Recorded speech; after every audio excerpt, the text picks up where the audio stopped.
Assalamualaikum warahmatullahi wabarakatuh. Perkenalkan, nama saya Maya Putri Handayanti dengan NIM C0G0230005 dari Prodi Perpajakan kelas E Fakultas Ekonomi dan Bisnis. Di sini saya akan sedikit menjelaskan materi tentang pemungutan PPh pasal 21 final dan pasal 26 bagi SPLN. PPh pasal 21 final adalah jenis pajak penghasilan yang dikenakan atas penghasilan tertentu dan bersifat final. Artinya, pajak yang sudah dipotong atas penghasilan tersebut dianggap sudah final dan tidak perlu diperhitungkan lagi dalam SPT tahunan. Sedangkan PPh pasal 26 adalah pajak penghasilan yang dikenakan atas penghasilan yang diterima oleh wajib pajak luar negeri (WPLN) atau subjek pajak luar negeri (SPLN) dari Indonesia selain dari bentuk usaha tetap (BUT) yang berada di Indonesia. PPh pasal 21 final umumnya dikenakan atas penghasilan yang bersifat sekali bayar seperti 1. Pasongan, uang yang diterima karyawan saat mengakhiri hubungan kerja. 2. Uang pensiun, tunjangan yang diterima setelah masa kerja tertentu. 3. Jaminan hari tua atau JHT, dana yang terkumpul selama masa kerja dan dapat diambil saat pensiun atau kondisi tertentu. Dan terakhir, yang keempat yaitu ada honorarium atau imbalan lain, pembayaran atas jasa atau kegiatan tertentu seperti honorarium untuk pejabat negara, PNS, TNI atau Polri, dan pensiunannya. Selanjutnya ada mekanisme dan karakteristik. Untuk mekanisme PPh pasal 21 final terdiri dari 1. Identifikasi subjek pajak, 2. Penghitungan pajak, 3. Pemotongan pajak, 4. Penyetoran pajak, dan 5. Pelaporan. Sedangkan karakteristik PPh pasal 21 final terdiri dari 1. Final dan tunggal, 2. Tarif tetap, 3. Dipotong di sumber, 4. Objek pajak tertentu, 5. Tidak memerlukan SPT, dan 6. Tujuan pemungutan.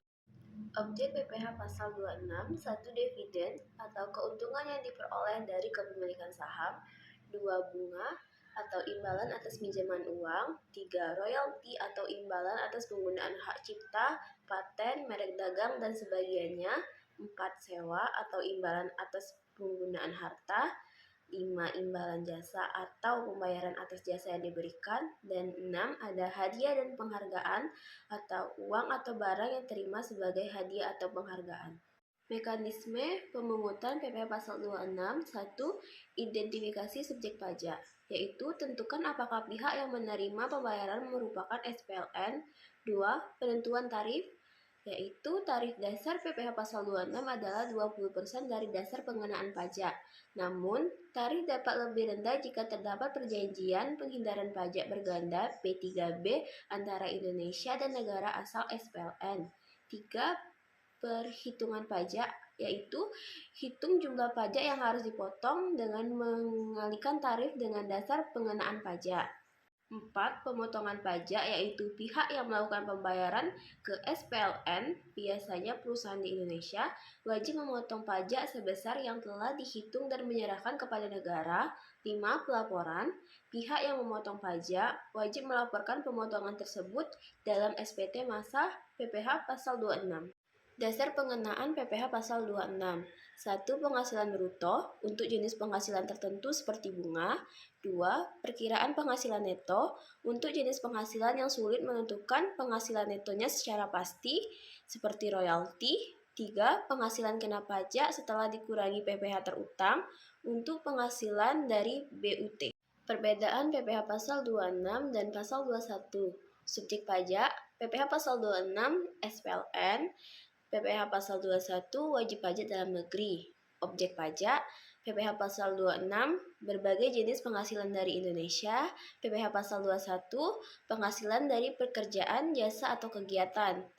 Tarif, PPh pasal 26 umumnya 20%, dapat berbeda sesuai P3B. PPh pasal 21 berbeda-beda tergantung PTKP dan tarif progresif. Contoh soal, Pak Budi menerima penghasilan dari jasa konsultasi sebesar 100 juta dalam 1 tahun.